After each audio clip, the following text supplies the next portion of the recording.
Por fin llegaste al lugar correcto. O mejor dicho, a las vibraciones sonoras correctas.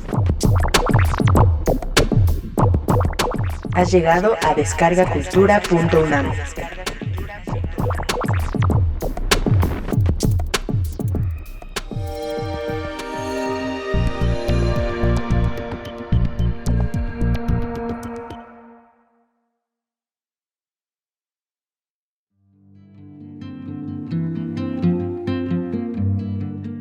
Había yo encontrado los diarios de Polidori, sus andanzas de viaje rumbo a Italia.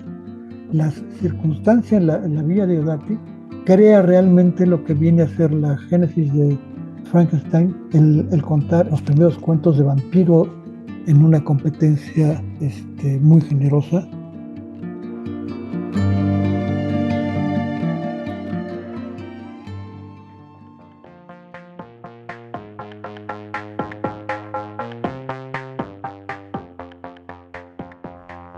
Hola, les saluda Isaac Regalado, está conmigo mi queridísima Paola Famitsai y pues estamos muy felices de llegar a un episodio más del podcast Descargacultura.unam.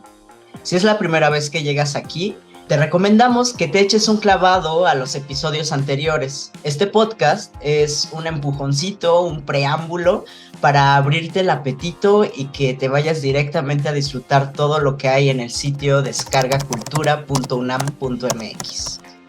Y bueno, precisamente este episodio nos va a abrir varias inquietudes y curiosidades, pues tenemos como invitado a alguien que desde hace tiempo sentimos muy cerca del proyecto, no solo como autor y colaborador, sino también como escucha.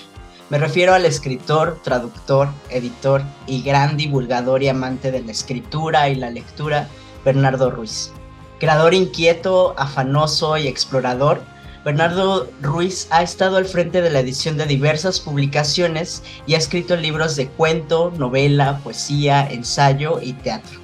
Qué gusto tenerte aquí, querido Bernardo, bienvenido. Pues yo les agradezco la invitación, es un placer estar en un podcast, nunca me había tocado saber que estaba yo bajo una forma de comunicación que se iba a popularizar tan rápido. Entonces, esperemos salga bien lo que les diga. Seguro sí. El cuento que grabaste para Descarga Cultura en 2015, titulado Lotería, que se contiene en tu libro Más allá de sus ojos, es una historia envolvente en muchos aspectos. Primero porque te sumerge en ese ambiente de cantina y juego que quizá ya es difícil de encontrar en la Ciudad de México, y también luego uno se clava en ese halo de suspenso de los personajes. Es como una especie de thriller literario que en algún punto yo sentí que era real, que Bernardo nos estaba contando una anécdota. ¿Nos podrás platicar cómo surgió esa historia y qué tanto es real de todo lo que se narra? No, la historia surgió naturalmente del espacio que era esta cantina, la Valenciana, y los recuerdos que tengo de diversas visitas con distintos amigos, ¿no? Y bueno, pues frecuentando incluso algunos alumnos de mis talleres, nos reuníamos allí, pero todo va mucho más allá en los tiempos en que la zona rosa comenzaba a ser la zona rosa. Enfrente del cine Chapultepec hasta la zona rosa llegaba siempre un señor perfectamente vestido, con un traje muy, muy bien cortado, un clavel en la solapa, y vendía en la puerta de la iglesia, a la puerta del cine latino, sus billetes y se iba al cine Chapultepec y bajaba por las calles de la colonia Roma. Ese personaje es la imagen que va a reflejarse después en ese cuento escrito en 2008-2009. A todo mundo en medio les gusta jugar al dominó, como a algunos les gusta el ajedrez, pero el dominó tiene una cordialidad y una rivalidad que termina incluso a veces en la violencia, ¿no? Yo recuerdo que Raúl Falcó, que dirigía a la sazón la Casa de la Paz, comentaba siempre a los que estaban en la cantina anexa, que ya tampoco existe, el tío Pepe, decía, ahí van a amistarse para después pelearse.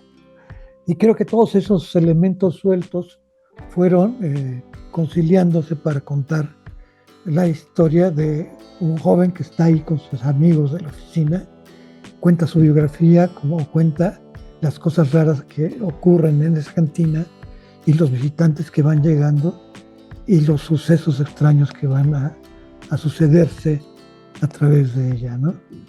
Que es realmente una situación compleja, infernal, de ligero escalofrío, ¿no? No es un cuento de horror en sí, es más bien una historia que deja pensando de con quién se cruza uno en la calle, en la vida o en ciertos lugares. Justo, porque precisamente uno de los pasajes que a mí me gusta mucho de este cuento es donde el mesero está diciendo que a todo el mundo le tiene que poner atención, ¿no? Tanto a los clientes como a las personas que entran a vender, y que esto es casi parte de su trabajo, ¿no? Y así lo imaginas, pues. O sea, la verdad es que tiene unos pasajes que te llevan ahí a ese lugar y nos logras envolver de una manera increíble, Bernardo. No, pues son los personajes los que se mueven, no nada más trabajar. Qué bueno que te gustó, porque sí, creo que los meseros son personajes que deben pasar inadvertidos, pero toda esa especie de que son como fantasmas muy ligeros, les da una visión de los lugares donde trabajan, de una conciencia total. O sea, tienen una psicología del personaje a su vez, de los personajes que llegan a su espacio, interesantísima, ¿no? Con algunos se puede dirigir muy fácilmente, otros son paredes, etcétera, ¿no? Creo que eso también se ha perdido actualmente. Vemos en las situaciones que hay violencia en los lugares, en los restaurantes, en las cantinas, en los antros. Más bien eso se ha polarizado y es una lástima. Es un México que se está perdiendo y bueno, de nosotros depende conservarlos y cuidarlos, ¿no? Por eso creo que hasta se lee con cierta nostalgia tu cuento, porque creo que sí hay ambientes que ya no son tan comunes en estos lugares. Claro, el golpe de la pandemia y los cambios políticos han influido mucho en nuestra sociedad modernamente de una manera vertiginosa. Quizá ustedes, los jóvenes, no lo sientan tanto, ¿no? Pero para quienes estamos más viejos sí es ver una película muy difícil, en que lo que pasaba cuando estudiábamos nosotros en la universidad ya no tiene nada que ver con lo que se sucede ahora en la universidad o en otros lugares. Oye, Bernardo, y en 2016 se conmemoraron 200 años de aquel encuentro en Villa Diodati entre John William Polidori, Percy B. Shelley, Mary Shelley y Lord Byron. Y este encuentro pues sería crucial para la literatura, porque ahí fue donde Polidori comenzaría a escribir su novela El vampiro y Mary Shelley concebiría Frankenstein. Precisamente para recordar aquel acontecimiento, tú, junto con Vicente Quirarte, Rosa Beltrán y Hernán Lara Zavala, hicieron un ejercicio muy interesante: darle voz a cada uno de aquellos personajes ingleses en aquel encuentro.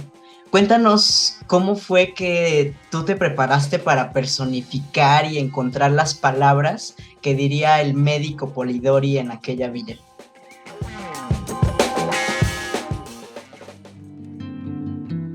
Bueno, realmente todo eso son de las casualidades de lo que uno investiga y uno lee. No, yo no fui el que motivó todo eso. La locura amorosa por Bram Stoker y por Mary Shelley que tiene Vicente Quirarte junto con otros de nuestros colegas, ¿no?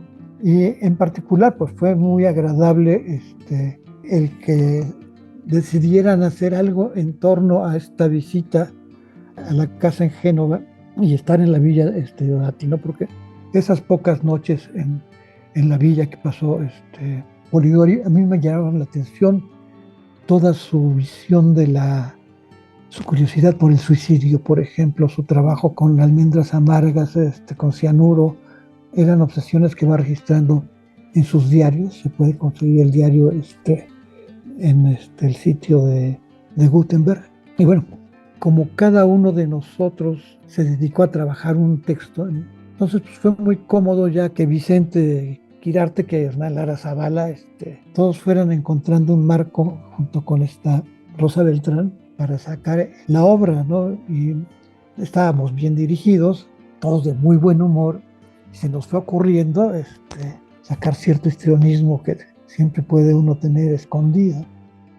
Bueno, en este texto que narras, Bernardo, en el encuentro de Villa Diodati entre Polidori y Mary Shelley, que después se convertiría en una cercanía, ¿podrías ahondar en lo que sabes de esta relación que entablaron ellos dos en Villa Diodati?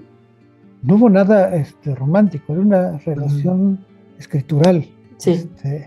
Mary era muy talentosa, estaba formada muy al estilo de su padre. Recordemos que su mamá murió casi cuando ella la tuvo. Pues ella fue muy bien preparada culturalmente.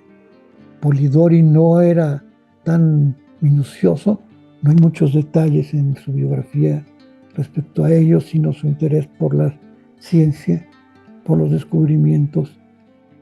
Shelley le gustaba mucho provocar situaciones tensas. Okay. Era un gran manipulador. Entonces a todo mundo lo sacaba de onda en algún momento. Así lo cuenta en su biografía Polidori. Y realmente lo que hice fue seguir su relato. No fue complejo entenderlo. Y lo que había que tratar era que fuera lo más cercano a la verdad de Polidori, para dejar que fluyera el texto y la situación en el contraste de lo que iban a trabajar mis demás colegas, ¿no? Y realmente no teníamos un texto que se compaginara, sino los textos tienen su independencia, y eso creo que favorece el que se comprenda que la situación fue una estancia con sus luces y sus sombras muy, muy matizadas desde el punto de vista de cada uno de los protagonistas, ¿ok? Bernardo, hemos tenido en este podcast la oportunidad de escuchar diversas visiones y experiencias sobre la traducción literaria. Nos ha hablado de eso, por ejemplo, Blanca Luz Pulido, Hernán Bravo Varela y más recientemente Mario Murgia. Pero también nos interesa mucho saber cómo vives esta vocación de llevar de un idioma a otro un texto literario, y específicamente cómo fue traducir a Lovecraft, de quien podemos escuchar nada menos que 2 de sus cuentos, Polaris y El Barco Blanco, en tu traducción, en esa traducción que hiciste para material de lectura de la UNAM. Sí, tú me citaste a 3 grandes traductores de poesía. Yo ocasionalmente traduzco poesía, pero en el caso de estas historias, son textos escritos en el siglo XX con un inglés arcaico. Tiene aparte una sobreadjetivación característica de Lovecraft. Y sí, son textos que tardé un buen rato, 1 o 2 meses puliendo el texto inicial. Y de esos 2 textos, quizá El Barco Blanco es el que explica mejor toda la primera fase de Lovecraft en su fascinación por la literatura de Lord Dunsany, que era mayor que él, y Lovecraft lo empieza a seguir a fines del 85, 89, ¿no? Esto te da una idea de la perdurabilidad de Dunsany y sus historias mucho más llenas de insonorización, pero de las que se separa Lovecraft para dar toda una perspectiva de lo que los americanos quieren hacer. Con todos los autores de Weird Tales con los que se llevaban, fueron armando una corriente de textos magnífica. Hay cerca de 8 o 9 mujeres y cerca de 20 varones que están siempre en contacto con esta serie de revistas y cuentos. Los van tallereando entre sí. Entonces, eso es algo muy visible en estos autores, ¿no? No en otros. Pero en 30, 35 años que trabajó Lovecraft sus historias, siempre está presente esta circunstancia. Ayudar a otros y crear sus propias fantasías. Y ese es el sentido que da a su prosa. La hace, por un lado, en Polaris, es la búsqueda de un sueño terrible. El ser soñador te hace otra entidad y te quita las impurezas humanas. O El Barco Blanco, que es una gran aventura realmente. y llena de una intensidad poética que había que tratar de preservar. Por eso me tardé mucho en esos cuentos. Cuentos que te demuestran que hay un Lovecraft distinto en cada periodo, hasta que se va volviendo más y más oscuro, hasta que penetra a las tinieblas del modelo de Pickman, por ejemplo, ¿no? En 1990 más o menos, que fue el aniversario de Lovecraft, sacamos el homenaje a Lovecraft en Bellas Artes, y hubo oportunidad entonces de publicar estos cuentos y darles una primera vuelta. Y pues por suerte están conservados en la UNAM.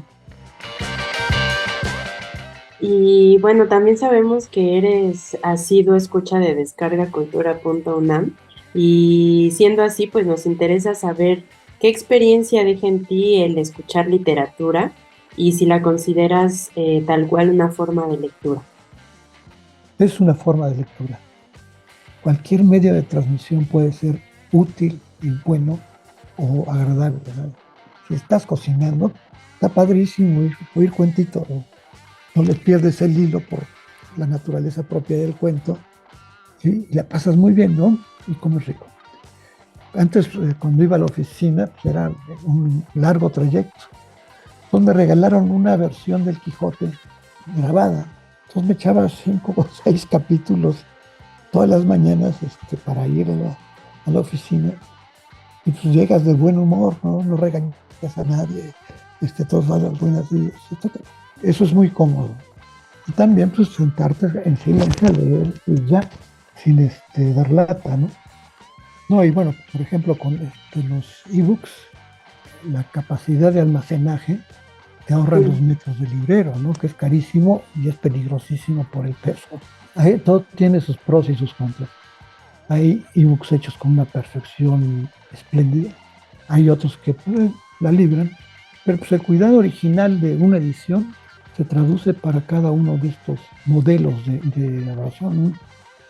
Y en este sentido, Bernardo, ¿tú qué escuchas? ¿Qué le gusta escuchar a Bernardo Ruiz en todos los sentidos? ¿Y cuál es tu momento preferido del día para escuchar lo que te gusta?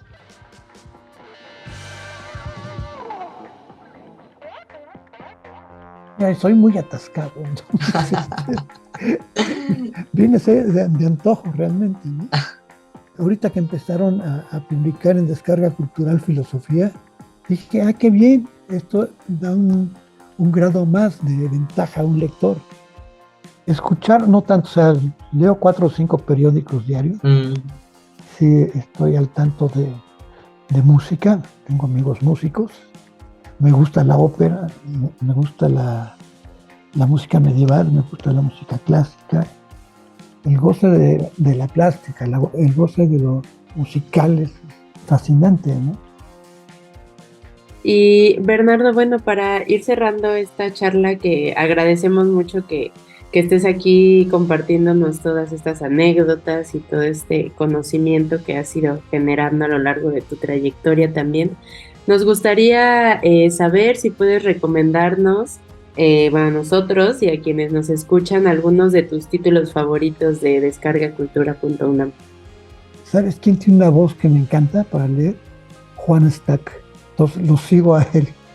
Para mí el poder tener acceso a muchos materiales de lectura que ya eran imposibles de conseguir es muy bueno. El tener acceso a la mitad de lo que ha producido la Dirección de Difusión Cultural a lo largo de todos estos años es impresionante. Es una cantidad de traducción electrónica fortísima. Entonces, ¿qué te digo? Que se encuentra una hora a Villaurrutia. Pues qué padre, ¿no? Era tan fácil, tenías que ir a buscar tus libros y a veces no sabías si era la obra completa o si era nada más el estudio. Ahorita está ya todo muy bien estructurado. Puedes ir padrísimo Gilberto Owen, todo lo que tiene Vicente Girarte, no es que sean comercial a mi cuate. Tienes el tipo de cultura que puede darte un gran momento en tu día y dejarte mucho más claras muchas ideas, ¿no? Es tan confuso el mundo de hoy que siempre es bueno tener un autor que te vaya determinando las razones del mundo.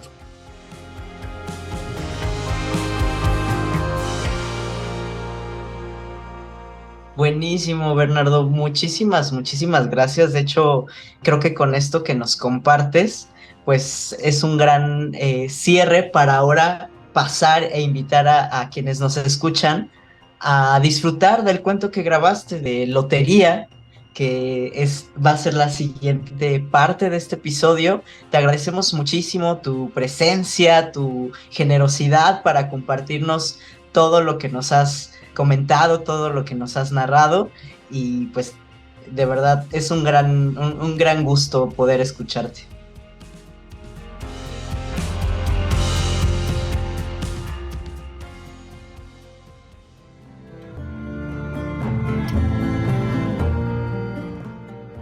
Lotería.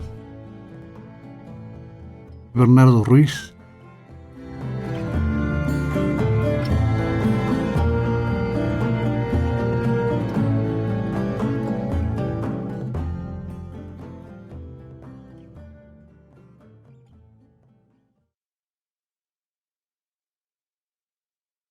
Nada como las conversaciones de cantina después de la primera cerveza.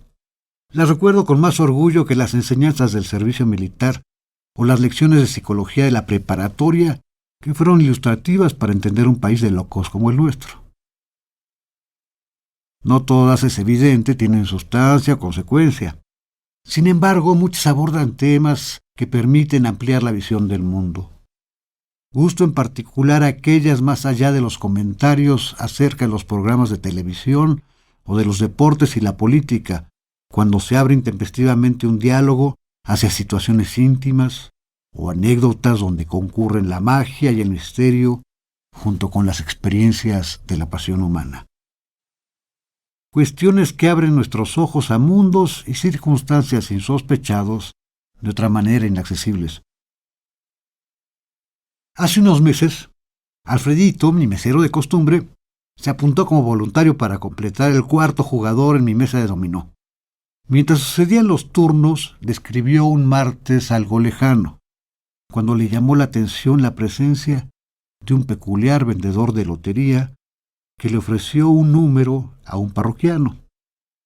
Con desgano, este afirmó que le daría su alma y la mitad del premio al vendedor si en efecto el número que le mostraba salía premiado. El billetero aceptó la apuesta. «Usted no me lo va a creer, jefe», dijo con temor mal controlado. «Estaban allá, recuerdo bien, en la mesa de Javier. Yo lo sustituí ese día. Pocas veces venía por aquí el vendedor aquel, cuando mucho, un par de veces al mes, pero una apuesta de ese tipo nadie la olvida».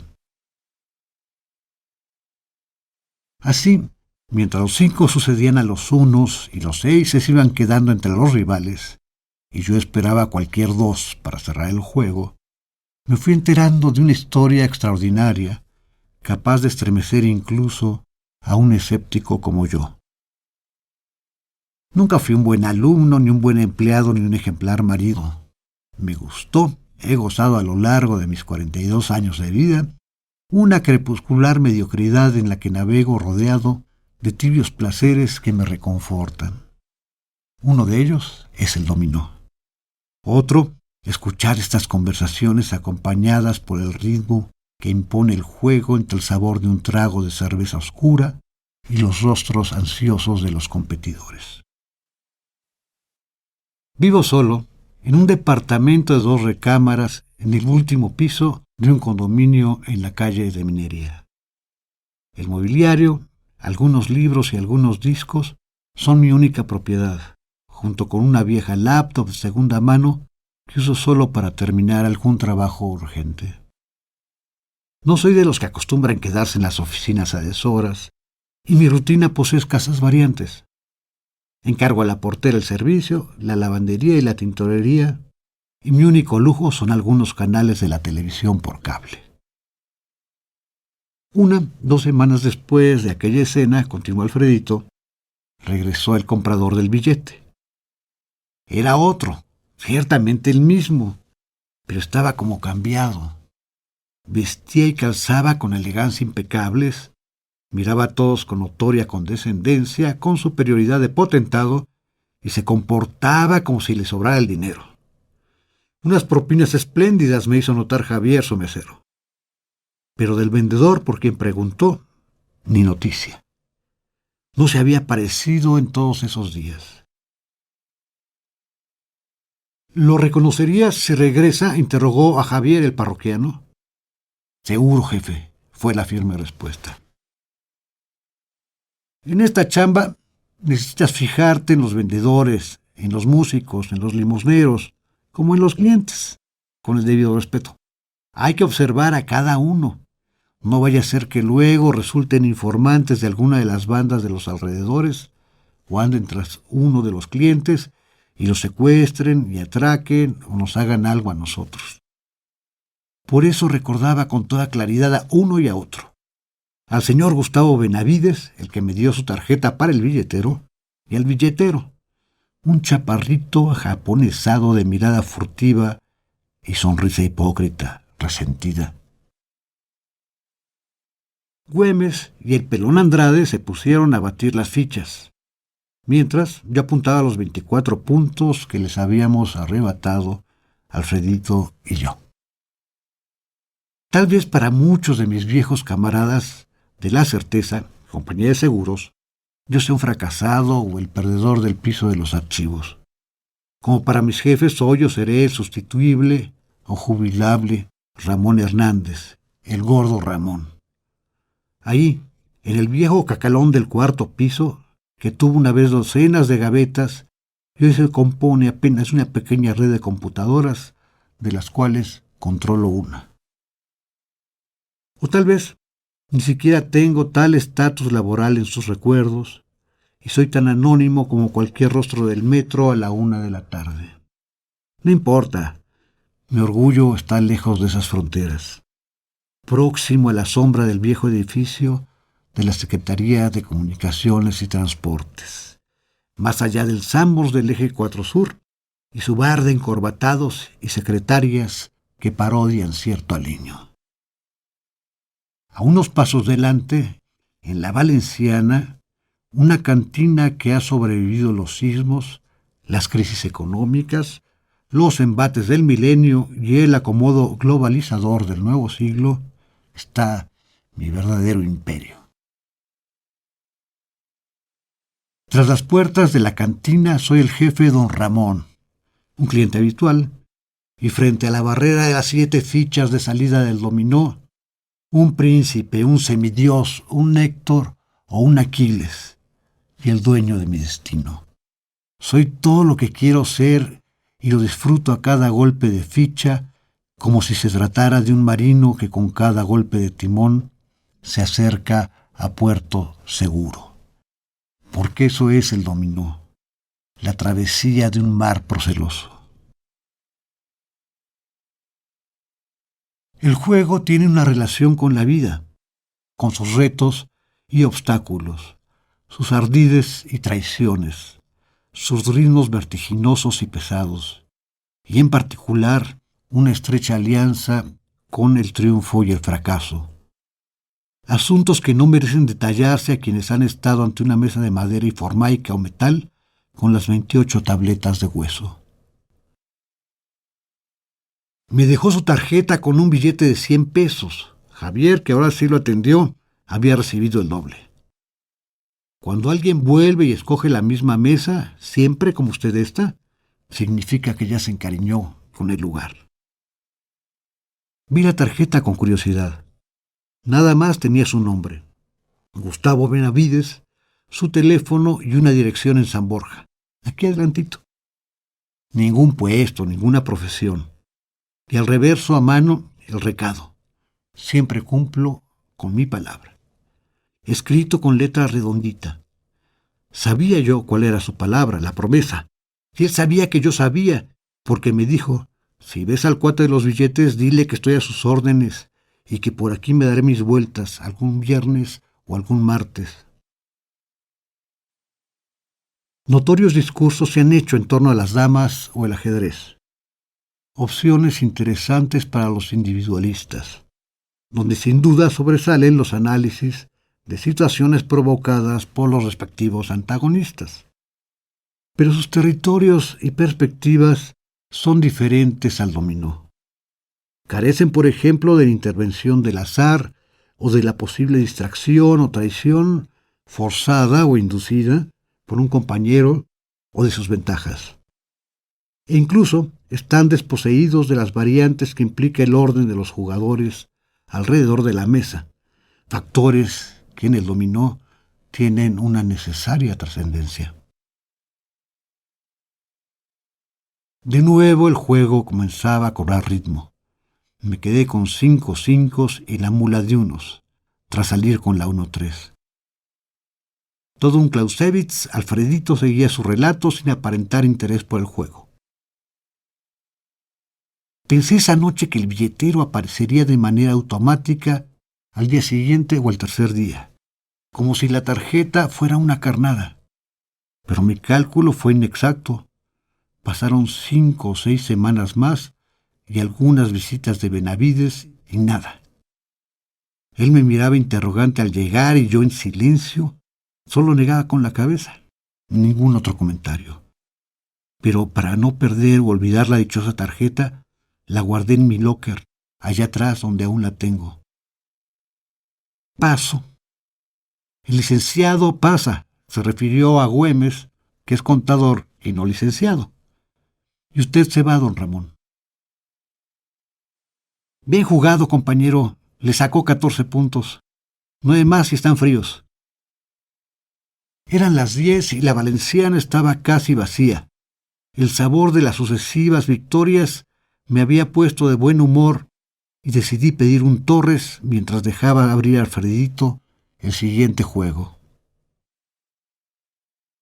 Se fue un año, casi, sin que el vendedor se apareciera, y Benavides, fiel a su mesa y a su palabra. Acudía algunos martes, algunos viernes. No hizo falta, después de tantas previsiones, que yo fuera el contacto. El billetero y Benavides coincidieron un martes. Serían las 6 de la tarde. Ya habíamos empezado a adornar para Navidad. Benavides había comido con alguno de sus viejos camaradas y al final solo quedaron él y una morenita que a veces lo acompañaba, que igual podía ser su secretaria o su señora, aunque nunca se exhibían en público. Y cambiando el tono, concluía: por eso pienso que era su señora, porque ya ni le cedía el asiento. Por algún motivo discutieron fuerte. Él le dejó las llaves del coche sobre la mesa y, para no despedirse de ella, hizo una visita táctica al servicio. Miguelito, el de los baños, me dijo después que nunca lo había visto así. Lo oyó echar una breve firma y luego se lavó las manos y la cara. Le dejó 50 pesos y un consejo. Nunca hagas nada por una pinche vieja. Siempre piensan que se lo merecen todo. Cuando regresó solo estaban sus habanos en la mesa y su Carlos I a medias. De la morena, ni las luces. Ordenó Benavides una botella cerrada y comenzó a beber por encima de su ritmo. Javier le sirvió 3 o 4 veces durante la siguiente hora. Me distraje algún momento en el servicio. Cuando volví a pasar por su mesa, lo encontré ya con otra compañía, el vendedor de billetes. El pelón Andrade se comenzó a acariciar la calva cuando le tiré un 2. Esa le duele más que un viejo amor, pensé, y decidí repetirle la dosis a la siguiente vuelta. Por otro lado, debe analizarse el factor humano. Los ajedrecistas o los jugadores de damas no se comunican más que a través del tablero. Y lo confiesan algunos, tienen lapsos de ensoñación que les parecen reconfortantes. En contraste, los ritos del dominó de cantina son múltiples. Incluso la conversación trivial o la descripción de la partida en una metáfora continua, la de cocas, el asesino del ring, muerto revive, el tren, permite una serie de retos a la concentración por encima del juego mismo. A su vez, La filosofía del arrepentimiento y de la equivocada causalidad tienen sorprendentes variables ante los liderazgos fortuitos de la competencia. Si antes hubieras aventado la blanca, ganamos. En una de las definiciones lapidarias que conozco del dominó en equipo, Raúl Falcó sentenció: la óptima finalidad del juego se consigue cuando cada pareja ha destrozado su mutua confianza. Tuvieron una larga conversación. El billetero evidentemente no había vendido nada durante la tarde. Traía completas sus series. Conforme explicaba algo a Benavides, éste perdía su seguridad y sus acciones mostraban un desconcierto angustioso. Algo andaba mal. Benavides le ofreció de beber a su acompañante. Este declinó la invitación. Don Gustavo, cosa extraña, pidió un exprés doble y se lo bebió de un par de tragos. Finalmente, el vendedor se levantó con una expresión triunfal y malévola. Lo dejó solo con la botella a la mitad. Y Benavides se quedó ensimismado, bebiendo con un gesto desencajado de desesperación y temor profundos. Llévale la cuenta, le aconsejé a Javier, y ofrécele un taxi. No se vaya a poner mal, ¿y para qué quieres? Pero Javier es ambicioso y lo dejó beber todo lo que le ordenó, y no fue para ofrecerle un taxi. No es un mesero leal. Y Andrade, entrometido, y que le matan la gallina de los huevos de oro. ¿Cómo cree, patrón? Hay un ángel que protege a los borrachos y a los enamorados. La historia es más truculenta. Benavides no apareció los siguientes días ni meses. Al que encontraron muerto fue el vendedor de billetes de lotería, aquí enfrente, 2 días antes de Navidad. Todavía aferraba con la derecha media serie terminada en 5. Unos 20 picayelazos le destrozaron el costado izquierdo. Un par de vueltas más, en un reflexivo silencio, y el golpe de la última ficha de Alfredito sobre la mesa. Habíamos ganado la partida y el juego. Güemes y Andrade estaban dispuestos a amargarse el resto de la noche. Jugaron bien, compañeros, pero a veces la suerte no está del lado de los más empeñosos. No hay por qué pelear. Fijé fecha para la revancha. Murmuraron cualquier cosa y dejaron, junto con el pago de su consumo, la parte correspondiente a la apuesta perdida. Nos despedimos. Sírveme todavía una cervecita bien helada, Alfredito, y termina de contar tu historia. Los vencidos tomaron rumbos diversos. Afirman los clásicos que el dominó es un juego de modos, lo cual es paradoja en una cantina donde el alcohol, la atmósfera, el humo de los cigarrillos y la necesidad de crearse un espacio propio entre los compañeros suelta la lengua. Muchas veces, inconscientemente, si una mesa está en silencio, comienza a ser influida por los dimes y diretes de las conversaciones vecinas, lo cual es impropio y poco educado en otros lugares públicos.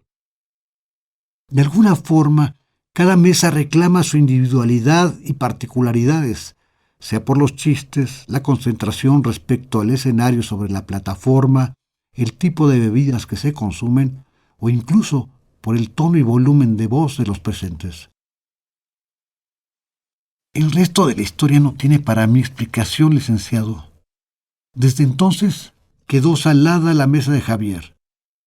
Después de las 7:30, nunca en martes o en viernes, no importa si el lugar está a reventar, nadie quiere sentarse en la 18.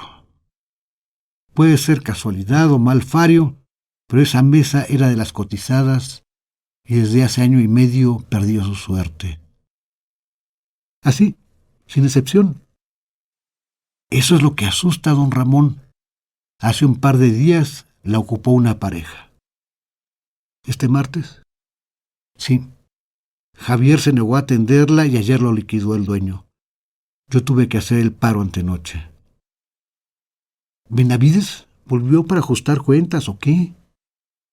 No, bueno fuera. Vino la morena, la seño que siempre andaba con él, pero esta vez llegó con el billetero. Le juro que la acompañaba el difunto, el mismo vendedor ajaponesado que se peleó con Benavides. Y pálido, se santiguó. Debo confesar que me entró la curiosidad. La revoltura de brandy y cerveza me había envalentonado. Ay, Alfredo, si algo debemos estar seguros es de que los muertos no regresan. ¿Por qué no me dejas averiguar un poco? Déjame copiar los datos de Benavides. Y apunté los datos de la tarjeta en manos de Alfredo. San Borja 135, teléfono 55754918. Cubrí la cuenta y salí de la cantina. En el taxi rumbo a casa me puse a pensar en esa historia de silencios y encuentros distantes. Llamé esa misma noche al teléfono de la tarjeta y no me extrañó demasiado que la voz metálica de una mujer me informara que el número al que había marcado estaba fuera de servicio. Tampoco me desconcertó la tarde del viernes, ya que investigué que la casa de San Borja con el número 135 estuviera en venta a través de un grupo de bienes raíces. Traté de recordar si tenía alguna imagen de Benavides en la memoria, ahí, en su mesa, 2 veces a la semana, eventual y poderoso, con su Carlos I o su BSOP, y me di cuenta de que soy poco fijado en lo que sucede a mi alrededor. El fin de semana sirvió para distraerme atendiendo a los asuntos de la casa, arreglando un interruptor, en la lectura de una novela de Bruno Traven, con la continuación de 6 Feet Under en HBO y el regreso de La Momia el sábado, y la lasitud del domingo con el América UNAM y la obligada comida en casa de mis padres con la conversación de costumbre. Que volviera con la Rosana y educar a mis hijas antes de que definitivamente las perdiera. Como si no las hubiera perdido ya. Rosana no se va a divorciar para regresar conmigo, aclaré molesto. Y mis hijas decidieron quedarse con su madre. No les gustan los perdedores. Ahora están bien. Y más tarde, la caminata por la zona rosa y el bullicio crepuscular dominguero sobre la calle de Génova y sus pabellones para tomar café y cerveza, y el deseo de disolverme entre esas vidas y rostros desconocidos. Finalmente, me inundó una nostalgia como de la preparatoria, cuando regresaba del cine latino con mis amigos y nos sentábamos en el conditorio a tomar un capuchino y a imaginar nuestro futuro inmortal. Cedí a la tentación. Tomé asiento. Ensimismado, con el vaso en los labios y el aroma de la canela invadiéndome los recuerdos, no pude notar el momento en que se me acercó el hombre de traje impecable y clavel rojo en la solapa con su hipócrita sonrisa. ¿Compra lotería? Aquí le traigo el premio mayor. Hoy no, gracias, otro día. Ni siquiera tiene que pagármelo, jefe. Ande, me cayó usted bien, después se pone a mano conmigo. No, de verdad, gracias. Y la frase. Le apuesto mi alma contra la suya a que se lleva el premio mayor.